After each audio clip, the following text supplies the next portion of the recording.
మీ మూలాన నా ఉద్యోగం ఊడిపోయింది. దాని ఫలితం నాకు మీకు దక్కలేదు అంటూ దేనంగా దేబరించాడు భూషయ్య. మేము నిన్ను బొట్టు పెట్టి పేరంటంలా పిలవలేదు. నీవు రాకపోయినా లేకపోయినా కోర్టులో దాఖలు చేసేవాళ్ళమే.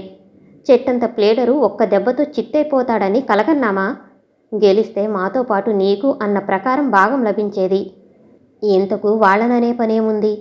అర్ధంతరంగా హెలెన్ నన్ను విడిచి వెళ్ళకపోయినా, కనీసం కన్న కొడుకునైనా మాట విని ఇక్కడే ఉండిపోయినా ఈ అవాంఛనీయ పరిస్థితి తటస్థమయ్యేది కాదు. అమర్కు అక్కడ స్థానం లభించేది కాదు. ఉభయ కుటుంబాలకు మా బాబే వారసుడయ్యేవాడు అన్నాడు బాబాభరిత కంఠంతో రమేష్. మీరు చెప్పే దాంట్లో అవాస్తవం లేదనుకోండి. తెలుసో తెలియకో గడ్డి తిని మీకు చెయ్యందించిపోయి నా కాలు విరగ్గొట్టుకున్నాను. గంపెడు పిల్లలున్న పేదవాణ్ణి మీరే కరుణించాలి అంటూ ఆర్థిక సహాయం కోసం దీనంగా అర్థించాడు భూషయ్య. మర్చిపోయాను, నీ ఉద్యోగం ఊడిందన్నావు కదూ. ఏ రూల్స్ ప్రకారం నిన్ను తీసివేయగలిగింది కళ్యాణి? పారిశ్రామిక చట్టం ప్రకారం నువ్వు లేబర్ కోర్టుకు వెళితే కావలసినంత కంపెన్సేషన్ ఇప్పిస్తుంది గవర్నమెంటు. ఇప్పుడు అదేం కుదరదు రమేష్ గారు. ఇంట్లోనే ఉన్నాడుగా అందరినీ అదరగొట్టే వకీలు అల్లుడు అమర్. ఏ సలహా ఇచ్చాడో కానీ హాజరు రిజిస్టరు హఠాత్తుగా ఏదో పని ఉన్నదానిలా స్వాధీనం చేసుకుంది కళ్యాణి. దానికెవరూ కెమ్మనలేదు. జీతాలు ఇస్తూనే ఉన్నారు, పుచ్చుకుంటూనే ఉన్నారు. నెల తర్వాత నేను తప్ప స్టాఫ్ అందరితో సంతకాలు తీసుకుని నెల రోజులు అనుమతి సెలవు లేకుండా గైర్ హాజరైనందుకు నన్ను సంజాయిషి అడిగింది. రికార్డు రూపంగా సాక్ష్యం లేక నేను జవాబు ఇవ్వలేదు. ఆ కారణం పురస్కరించుకుని సర్వీసు నుంచి నన్ను తొలగించింది కళ్యాణి. ఆమె ముందే జాగ్రత్తగా తగిన సాధన సామగ్రి సంపాదించుకున్నది కాబట్టి నేను లేబర్ కోర్టులో అప్పీలు చేసినా ప్రయోజనం లేదు. పోనీ ఇండస్ట్రీస్ కర్మచారులందరితో సమ్మెలు సత్యాగ్రహాలు సాగిస్తేను? ప్రశ్నార్థకంగా చూశాడు రమేష్. మా కార్మికులందరినీ కార్యకర్తల్ని అదుపు బోనస్సులు అవసరమైనప్పుడు ఆర్థిక సహాయం ఇచ్చి లోబర్చుకుంది కళ్యాణి. అందువల్ల లక్షల రూపాయల లంచాలిచ్చిన ఆమె ఆజ్ఞకు అడుగుదాటరు మా వాళ్ళు. ఇకపోతే ట్రేడ్ యూనియన్ల సహాయం అర్థించవచ్చు. కానీ ఈనాడు కార్మిక సంఘాల సంగతి మహా శోచనీయంగా ఉంది. నానా గోత్రికులు పోగే తమ స్వార్థం కోసం పదవులు సంపాదించుకోవటం కోసం యూనియన్ను చీల్చి పొట్టగొడుగు సంఘాలు స్థాపించారు. చీటికి మాటికి చిన్న చిన్న సమస్యలకు రెచ్చగొట్టి హర్తాళ్లు సమ్మెలు చేస్తున్నారు. దానివల్ల ఉత్పత్తి కుంటుపడటాన ప్రజల ప్రభుత్వం యొక్క సానుభూతిని పోగొట్టుకున్నారు కార్మికులు. ఆ రాజశక్తులు చొక్కాలు మార్చినట్లు నిమిషానికి ఒక పార్టీని మార్చే విచ్ఛిన్నకర శక్తుల మోసాలకు బలవుతున్నారు కార్మికులు. ప్రస్తుతం వారి నుంచి పొందే ప్రయోజనం లేదు. నువ్వు సామాన్యుడు కావు భూషయ్య. తీగ కదిపితే మొత్తం పొదను పెకలిస్తావు. అవకాశం దొరికితే భారతదేశ అధ్యక్ష పదవికైనా ఫలితాలను బేరీజు వేయకుండా ప్రయత్నించగలవు. మరి నీ భావి కార్యక్రమం ఏమిటి? అదేదో మీరే చెప్పాలి. ఇల్లు జరగటానికి మీరు సహాయం చేస్తే అహోరాత్రులు నేను మీ పనిలోనే ఉంటాను. ఆ అమర్ అంతు తేలుస్తాను. అంత మేధావికి ఆంధ్రప్రదేశ్లో నౌకరీ కుదరటం లేదంటే అతనేదో పాత నేరస్తుడై పారిపోయి ఇక్కడికి వచ్చి ఉండాలి. మీరు దయతలిస్తే అతని పుట్టుపూర్వత్వరాలు స్వీకరించుకు వస్తాను. అప్పుడు నా తడాక చూపిస్తాను అని రమేష్కు దింపుడు కళ్ళ సకలిగించాడు భూషయ్య. సరే కానీ నీ మాటెందుకు కాదనాలి? రోటిలో తలదూచి రోకటి పోటుకు జంకకూడదు. 10 రాళ్లు వేస్తే ఒకటైనా తగలకుండా ఉంటుందా? తీరిక చూసుకుని వెళ్ళిరా. కానీ మా ఆర్థిక స్తోమతకు అంతంత మాత్రానంగే ఉందని నీకు కూడా తెలుసు. ప్రయాణాలకు 15 రోజుల నీ కుటుంబ భత్యం సర్దటానికే నాకు బ్రహ్మ ప్రళయం అవుతున్నది. ఆ దావాలో పెద్దలాయన్ని గప్పాలు కొట్టిన ప్రభాకర్ రావు ఉన్నది కాస్త ఊడ్చేశాడు. ఇంత బ్రతుకు బ్రతికి గుమ్మస్తాగిరి వెలిగించలేక కుళ్ళుతున్నాను. ఇక మిగిలింది ఈ ఇల్లు. దీన్ని అమ్మిన పైకంతో ఏదైనా వ్యాపారం ప్రారంభించాలనుకుంటున్నాను. అప్పుడు నీకు అందులో ఏదైనా జాబు ఇప్పిస్తాను. అప్పటి వరకు ఎలాగో గడుపుకుంటూ కాలం జరుపు ఓషయ్య అంటూ ఊరడించాడు రమేష్. ఆ మాత్రం మీ దయ నా మీద ఉంటే నాకదే చాలు. నేను ఈ వ్యవహారంలో 2 వైపుల నుంచి నరుకు రావాలనుకుంటున్నాను. ఒకటి అమర్ పుట్టు పూర్వత్వరాలు సేకరించటం, రెండోది ఏదైనా వంచన చేసి ఆ దంపతుల్లో పొరపులు పుట్టించటం. మళ్ళీ వస్తాను. ఏదో జ్ఞాపకం వచ్చిన వానిలా అక్కడి నుంచి లేచి కంగారుగా వేగంగా వెళ్ళాడు భూషయ్య. అతని రాకడా పోకడా మాటల తీరు చూసి విస్తుపోయాడు రమేష్. భూషయ్య స్థానం భర్తీ చేసేందుకు గుమస్తాలు కావాలని పత్రికల్లో ప్రకటన చేయించింది కళ్యాణి. ఇంటర్వ్యూ తారీఖు నిర్ణయించబడింది. ఆ కార్యక్రమాన్ని నిర్వహించమని భర్తను అర్థించిందామె. కోర్టు పనులు చాలా ఉన్నందువల్ల మృదువుగా నచ్చచెప్పి ఆమె అభ్యర్థనను తోసిపుచ్చాడు అమర్. ఇంటర్వ్యూని ఇంట్లోనే ఏర్పాటు చేశారు. అభ్యర్థులు 10 మంది వచ్చారు. అందులో ఓ యువతి కూడా ఉంది. హలో మేడం అంటూ హావభావాలు ఒలికిస్తూ ఆ గదిలో ప్రవేశించాడు. భోషయ్య ప్రోద్బలంతో పురుష వేషలా అలంకరించుకు వచ్చిన మోహన్. అతను చాలా విలువైన దుస్తులు అద్దెకు తెచ్చుకుని ధరించాడు. బూట్లు, రిస్టు వాచి ఆ బాపతే. సహజంగా అతని అందం అపూర్వమైనది. దానికి మేకప్ చేసి తీర్చిదిద్దటాన చాలా ఆకర్షణీయంగా తయారయ్యాడు. తన అందచందాలతో స్త్రీలను మోసగించటంలో మోహన్ అసమానమైన వ్యక్తి. ఎవరి ప్రమేయం లేకపోయినా తిప్పలు పడి ఎంప్లాయ్మెంట్ ఆఫీసర్ కాళ్ళు పట్టుకుని స్త్రీలు తీసుకునే ఇంటర్వ్యూలకు తప్పకుండా అతడు అటెండ్ అవుతాడు. అతని తీరుకు, అవిధేయ ప్రవర్తనకు స్నేహితునిలా పలకరించినందుకు ఆగ్రహంతో నిలువెల్లా కంపించిపోయింది కళ్యాణి. ఎవరు నువ్వు? తీవ్ర స్వరంతో అడిగిందామె. అప్లికేషన్తో జత చేసిన సర్టిఫికెట్లో అన్నీ ఉన్నాయి. చూస్తే మీకే తెలుస్తుంది. హుందాగా జవాబిచ్చి ఆమెకెదురుగా ఉన్న కుర్చీలో దర్జాగా కూర్చున్నాడు మోహన్. స్టాండప్ అని గట్టిగా గద్దించింది కళ్యాణి. మళ్ళీ నవ్వుతూనే నాజూగా లేచి నించున్నాడు మోహన్. ఓ చీటీ మీద ఏదో వ్రాసి పిలిచి గంగుల చేతికిచ్చిందామె. అది తీసుకుని బయటికి పరిగెత్తాడు గంగులు. ఇది ఇంటర్వ్యూ. నేనడిగిన దానికి సరైన సమాధానాలివ్వాలి. నా వివరాలన్నీ అప్లికేషన్లోనే ఉన్నాయి. ఇక నేను ప్రత్యేకంగా చెప్పవలసింది నా బ్రహ్మచారి జీవితం గురించే అంటూ ఆమెకేసి అదోలా పోజు పెట్టి ఆమె ప్రేమభిక్షను అద్దించేవానిలా చూశాడు మోహన్. ఓ అలాగా, నువ్వు ఉద్యోగానికి రాలేదన్నమాట. స్వర తీవ్రత తగ్గించి అంది కళ్యాణి. అదేంటి మేడం, మీలాంటి అందమైన ఆడవారి కింద పనిచేయటం కంటే అదృష్టమేముంది? అందుకే ఇందాక అన్నాను మీరు ఉద్యోగం కోసం రాలేదని. ఇది నిజం కాదంటారా? మందహాసంతో అడిగింది కళ్యాణి. నిజం చెప్పాలంటే మీ మాటలలో అసత్యం లేదు. నాకున్న సంపదను బట్టి చూస్తే నేను మీ దగ్గర ఉద్యోగం చేయవలసిన అవసరం లేదు. కానీ అని ఆగిపోయాడు మోహన్. సందేహిస్తావెందుకు?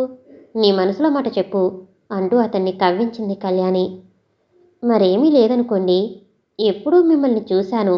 వెంటనే మీ రూపం నా హృదయంలో చెరగని చిహ్నంగా ముద్ర వేసుకుంది. ఆ రోజు నుంచి గదిలో పెట్టుకుని మీ ఫోటోను పూజిస్తున్నాను. ఇంతవరకు మీ సన్నిధి చేరుకునే సందర్భం తటస్థించలేదు. ఈరోజు అదృష్టవశాత్తు సమీపంలో ఉన్న మీ సౌందర్యం సాక్షాత్కారమైంది. నా తనువు తరించింది. ఈ ఉద్యోగంలో నన్ను వేశారో నా వల్ల మీకు చాలా ప్రయోజనం ఉంటుంది అని తాను కంఠస్థం చేసుకొచ్చిన పాఠాన్ని కక్కేశాడు మోహన్. ఇంకా ఏమైనా మర్చిపోయావా అంటే అని అర్థం కాక తెల్లబోయాడు. నీ ప్రేమ పారాయణం మీరు ఓపిగ్గా వినాలే కానీ ఇలా ఎంతసేపైనా మీ ముగ్ధమోహన రూపాన్ని వర్ణించుకుంటూ పోతాను అంటూ ఒక అడుగు చొరవగా ముందుకేశాడు మోహన్. ఏదో ఆలోచనలో మునిగి జవాబివ్వలేదు కళ్యాణి.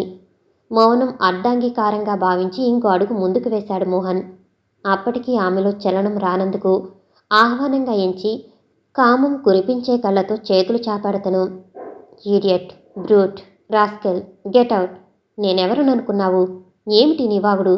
నిన్నేం చేస్తానో చూడు అంటూ ఒళ్ళు మర్చిన ఆగ్రహంతో కాలిబూటు తీసి పైకెత్తి ఓ చేత్తో కాలింగ్ బెల్ మోగించింది కళ్యాణి.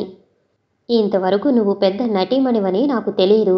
నేనెవరు నీకు తెలిస్తే నీ గుండెకాయ కొట్టుకోవటం నిలిచిపోతుంది. నేను మంచికి మంచి, చెడుకు చెడు మనిషిని. అనేక మంది పెద్ద పెద్ద పోలీస్ ఆఫీసర్ల కళ్ళల్లోనే నేను కారం కొట్టాను. నువ్వు లెక్కలో దానివేం కాదు నాకు. నా దృష్టి నుంచి తప్పించుకున్న ఆడది లేదు. ఇప్పటి వరకు నా చూపుల్లోకి నువ్వు రాలేదు. వస్తే కొవ్వుతో బలిసిన నీ శరీరాన్ని, నీ అవయవాల్ని నలిపి నలిపి నీ కామాన్ని కరిగించేవాణ్ణి. ఒప్పుకున్నావా? సరే సరే, లేకపోతే నా తడాక చూపిస్తాను. సిద్ధంగా ఉండు. వస్తా. టాటా, గుడ్ బై అంటూ తలుపు తెరిచిన మోహన్ పోలీసు ఇన్స్పెక్టర్ వీరభద్రరావు వేడి గలహంటరు దెబ్బతో వెనకడుగు వేశాడు. వెంటనే గదిలో ప్రవేశించి పెడరెక్కలు విరిచికట్టి అతని మీద లాఠీల తీట తృప్తికరంగా తీర్చుకున్నారు పోలీసులు. నువ్వటరా రంగా? కావేటి రంగా, ఎన్నాళ్ళు మారువేషంతో నా కళ్ళు కప్పి తప్పించుకు తిరుగుతావురా త్రాష్టుడా? ఈ వీరభద్రుని హంటరు విసుర్లు అప్పుడే మరిచావురా అంటూ కాలెత్తి ఘాటుగా తన్నారు ఇన్స్పెక్టర్ వీరభద్రరావు. కుయ్యో మొర్రో, కడుపు కక్కుర్తి కూలుకొచ్చిన దోరో, నన్ను కటాక్షించు అని కాళ్ళు పట్టుకోపోయిన రౌడీ రంగన్ని దూరంగా తొలగించారు పోలీసులు.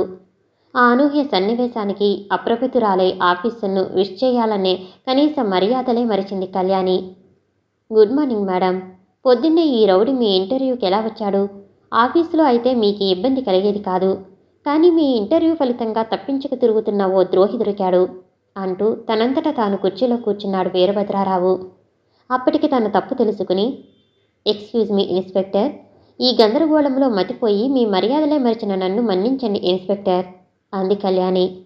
ఇందులో మీరు బాధపడాల్సిన పని లేదు. అపాయ సమయాల్లోనే మా రాకడ సంభవిస్తుంది. ఆ సందర్భంలో గౌరవాలు కాఫీలు అసహజమైనవి. ఆడవారైనా మీరు సాహసంతో సమయస్ఫూర్తిగా మాకు సమాచారం అందించారు. మాకదే 10,000. ఇంతకు నాన్న, అమరుగారు ఇంట్లో లేరా? ఆమెను ప్రశంసిస్తూ అడిగారు పోలీస్ ఇన్స్పెక్టర్ వీరభద్రారావు. అమరు ఊరెళ్ళారు. ఓసారి డాక్టర్ను కలుస్తానని హాస్పిటల్కి వెళ్ళారు నాన్న, తోడుగంగులన్నాడు. ఎన్నో ఇంటర్వ్యూలు తీసుకున్నాను కానీ ఎప్పుడు ఇలాంటి అవాంతరం నాకు ఎదురు కాలేదు. ఇంతవరకు ఇలాంటి ఆపద నా ఊహకే తట్టలేదు. సమయానికి వచ్చి ఈ ఆపద తప్పించారు. మీ రుణం ఎలా తీర్చుకోవాలో అంది కృతజ్ఞతాపూర్వకమైన స్వరంతో కళ్యాణి. వీడి పేరు రౌడీ రంగడు. వీడు మా పాత పూటకాపు. మా చేతి రుచి కూడా బాగా చూసినవాడే. ఏం లాభం, కుక్కతోక లాంటి స్వభావం వీడిది. మా తన్నులు తిని తిని వీడి ఒళ్ళు తిమ్మిరెక్కింది. ఈ అనుభవాలనే జోడించుకుని ఈ మధ్య తెలివిగా తిరగటం నేర్చుకున్నాడు. రోజో వేషం రోజో రంగు వేస్తాడు. ఈరోజు ఇక్కడుండే రేపు మద్రాసు, ఎల్లుండి కలకత్తాలో ప్రత్యక్షమై పోలీసుల కళ్ళు కప్పి తిరుగుతున్నాడు. బాబాల సన్యాసుల ఆఫీసుల వేషం వేయటంలో వీడు ఆరితేరినాడు. అన్ని భాషలు నేర్చుకున్నాడు. తన అంతంతో వందలాది ఆడవాళ్ల శీలాన్ని బలికొని వంచాడు. ఈ మధ్య స్మగ్లర్లతో చేతులు కలిపినట్లు మాకు వార్తలందాయి. అంతేకాదు, ప్రతి పట్టణంలో వీడికో ముఠా ఉందని కూడా మాకు తెలిసింది. వీడింత చిన్న చిన్న నేరాలకు సిద్ధమయ్యే వ్యక్తి కాదు. వీడి వెనకాల ఏదో అదృశ్య హస్తముంది. వీడు తాట ఒలిస్తే కానీ దీని మూలకథ వెలికిరాదు అంటూ పోలీసులకు సైగ చేశాడు వీరభద్రారావు. ఆగండి అని గర్జించాడు అసలు రంగంలోకి మారిన రౌడీ రంగడు.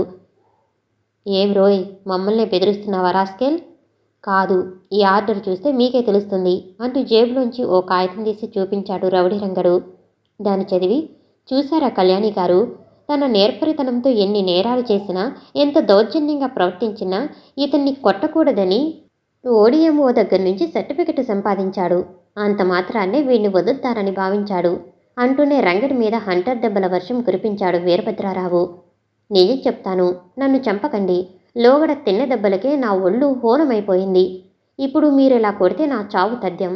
ఆ తర్వాత కేసు పెట్టి రివార్డు సంపాదించటానికి నేరస్తుని శరీరం కూడా ఉండదు మీకు. ఇన్స్పెక్టర్ కాళ్ళు పట్టుకున్నాడు రంగడు. అతని హేతువాదానికి ఆశ్చర్యంతో ఎత్తిన హంటర్ దించి ప్రశ్నార్థకంగా చూశాడు పోలీస్ ఆఫీసరు. నేనిప్పుడు అవల్ దర్జా నేరాలే చేస్తున్నాను, కానీ చిన్నవాటి మాట తలపెట్టడం లేదు. ఇంతవరకు మీ చేతిలో చిక్కకుండా తిరుగుతున్నాను. మీ చేతిలో చిక్కితే నా ప్రాణాలు తీసేనే నాతో నిజం కక్కిస్తారని కూడా నాకు తెలుసు. ఈరోజు నాలో బలహీనత ప్రవేశించకపోతే మీరు నన్ను కనిపెట్టలేకపోయేవారు. వారం రోజుల నుంచి వీరి ఇండస్ట్రీలో చిరకాలం నుంచి పనిచేస్తూ వీరిచే బర్తరఫ్ చేయబడ్డ బోషయ్య నా వెన్నంటి నన్ను వేపుకు తిన్నాడు. అమరుబాబు నపుంసకుడని, సరి అయిన మగాడు దొరక్క కళ్యాణ్ని చిందులు తొక్కుతున్నదని చెప్పి నాలో ఆశలు రేకెత్తించాడు. ఆమెను చేపెడితే నా దరిద్రం వదులుతుందన్నాడు. ఏదో ఎత్తివేసి మారుపేరుతో ఎంప్లాయ్మెంటు కాల్ తెచ్చుకున్నాను. ఏదో ఎత్తంటే ఏమిటి? పట్టభద్రుడైన మోహన్ అనే వ్యక్తికి ఈ ఇంటర్వ్యూ కాల్ వచ్చింది. నా చేతి నిండా కరెన్సీ ఉంది. ఆ కరెన్సీని ప్యాకెట్టులో కుక్కి అతని కాల్ సర్టిఫికెట్ లాక్కున్నాను. ఇక్కడకు చేరాను. అప్పటిదాకా అంతా సవ్యంగానే జరిగింది. కళ్యాణి గారి మనస్తత్వం గ్రహించి చల్లగా జారుకుంటే ఇప్పటికీ ఏ యూరోప్ లైన్లోనూ ఎయిర్ హోస్టెన్తో సరసాలాడుతుండేవాణ్ణి. కామావేశం కళ్ళకు కప్పి నా వివేకాన్ని మందగింపచేసి ఈ దుస్థితికి గురయ్యాను. లేకపోతేనా అని పళ్ళు నూరాడు రంగడు. ఆరిపిడుగా, నా అంచనాల కంటే అధికమైన అపరాధాలు చేశావే. నిన్ను పట్టి ప్రభుత్వానికి అప్పగించినందుకు నాకు నిజంగానే ప్రమోషన్ దొరుకుతుంది. మరి మిగతా నీ చరిత్ర దాచావేం? నా అసభ్యకరమైన గాథ ఆ అమ్మ ఎదుట వెల్లడించలేను. స్టేషన్లో చెప్పక తప్పదు. నా జీవితంలో ఏ స్త్రీని ఇంతవరకు బలత్కారించి పరాభవించలేదు. అంత మాత్రాన నా నడత మంచిదని చెప్పలేను. నిప్పులాంటి మీ జీవితంలో అడుగుపెట్టాలని ఆశించి మిడతల బూడిదవుతున్నాను. నన్ను మన్నించు కళ్యాణమ్మ తల్లి అని కన్నీరు కార్చాడు రంగడు. నా ప్రవర్తన మంచిది కాదని బోషే చెప్పారా నీకు? నిర్విణ్రాలై అడిగింది కళ్యాణి. ఎందుకు చెప్పడమ్మా వాడు? ఎక్కడున్నా ఎవరు ఉప్పు పులుసు తిని బ్రతుకుతున్నా తిన్న ఇంటి వాసాలు లెక్క పెట్టే పక్కలో బల్లం వాడు. నేరస్తున్నైనా నాలో నీతి నియమం ఉంది, దయ ఉంది, ధర్మం ఉంది. నా ఆత్మీయులకు ఆపద వస్తే నా తల ఇచ్చి రక్షించే ధైర్యం ఉంది నాలో. భూషయ్య సామాన్యమైన నేరస్తుడు కాడు. తడిగుడ్డలతో గొంతులు కోసి తప్పించుకునే రకం. అతని నేరాలు ఏకరువు పెడుతుంటే ఇప్పుడు తరగవు తల్లి. నువ్వు చల్లగా పిల్లా జల్లలతో 10 కాలాలు వర్ధిల్లు తల్లి. బ్రతికుంటే బుద్ధిగా నడుచుకోవటానికి మళ్ళీ నీ ఇంటర్వ్యూకే వస్తాను. ఇన్స్పెక్టర్ సాబ్, మీరిక్కడి నుంచి త్వరగా తరలాలి. ఆలస్యమైతే నా పాపానికి పరిహారం చెల్లించుకోలేను. నా అరెస్టు సంగతి ప్రచారమైతే మన దేశంలోనే అలజడి కలిగించే ఆర్థిక స్తోమతలు గల స్మగ్లర్లు, నేరస్తులు పారిపోతారు. వారందరినీ పట్టించి నా పాపభారాన్ని తగ్గించుకుని అప్రూవర్గా మారతాను అంటూ తొందరపడ్డాడు రంగడు. అందరికీ కాఫీలు తెచ్చాడు గంగులు. నేరస్తుడు తప్ప కప్పులు ఖాళీ చేశారంతా. నువ్వు తాగురంగా అంది కన్నతల్లిలా కళ్యాణి. ఈ కిరాతకుడికి కాఫీ ఇస్తావా తల్లి? నీ మాట కాదనే శక్తి నాలో లేదు. నీలోని ఉజ్వల తేజం నన్ను తాగమంటుంది. తాగి నా దోషాలు కడుక్కుంటాను అని కాఫీ తాగాడు రంగడు. సెలవు తీసుకుని పోలీసు బలగం అక్కడి నుంచి కదులుతుంటే ఇన్స్పెక్టర్కు చేతులు జోడించి నమస్కరించింది కళ్యాణి.